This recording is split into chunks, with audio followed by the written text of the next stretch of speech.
যে থিম সংটা, যেটা একটা প্রমোশনাল সং, সেটা যে শ্যুটটা, সেটা কিন্তু ছবির একটা মূল থিম থেকে ভেঙে তৈরি করা।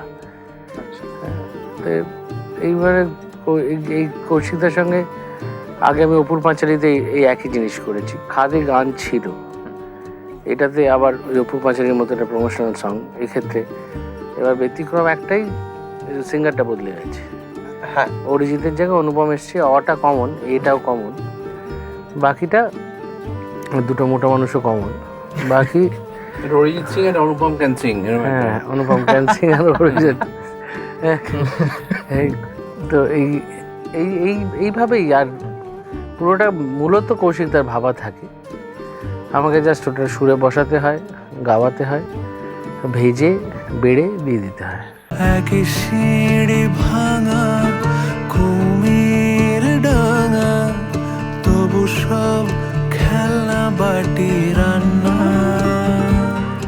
দেখো, প্রমোশনাল সং তো খুব বেশি হয় তা নয়, ছবির গানই থাকে সাধারণত, এবং সেক্ষেত্রে ওরও একটা খুব ক্রেডিটের জায়গা, যেরকম একটা বিরাট সাফল্য পেল শাপলা ফুলের পোকা। শাপলা ফুলের পোকা, ভেজা শালিকের ডানা, ঘাস জমি থমথমে, ধূসর সামিয়ানা।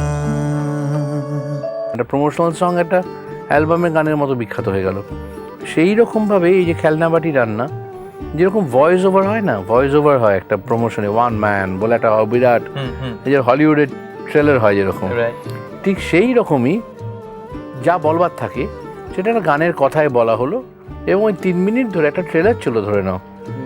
কাজে সেইটা কিন্তু মিউজিক ডিরেক্টরের কাছে খুব চাপ, ছবির মধ্যে গান না করে বাইরে থেকে একটা গানকে দিয়ে সেটাকে ওই মেজাজটাকে ধরে ফেলা, এই ছবি, হ্যাঁ, ধরে রাখা ওটাকে। একই আশা চলছি, একই ভাষা বলছি, ছোট মুখে বড় কথা আর না।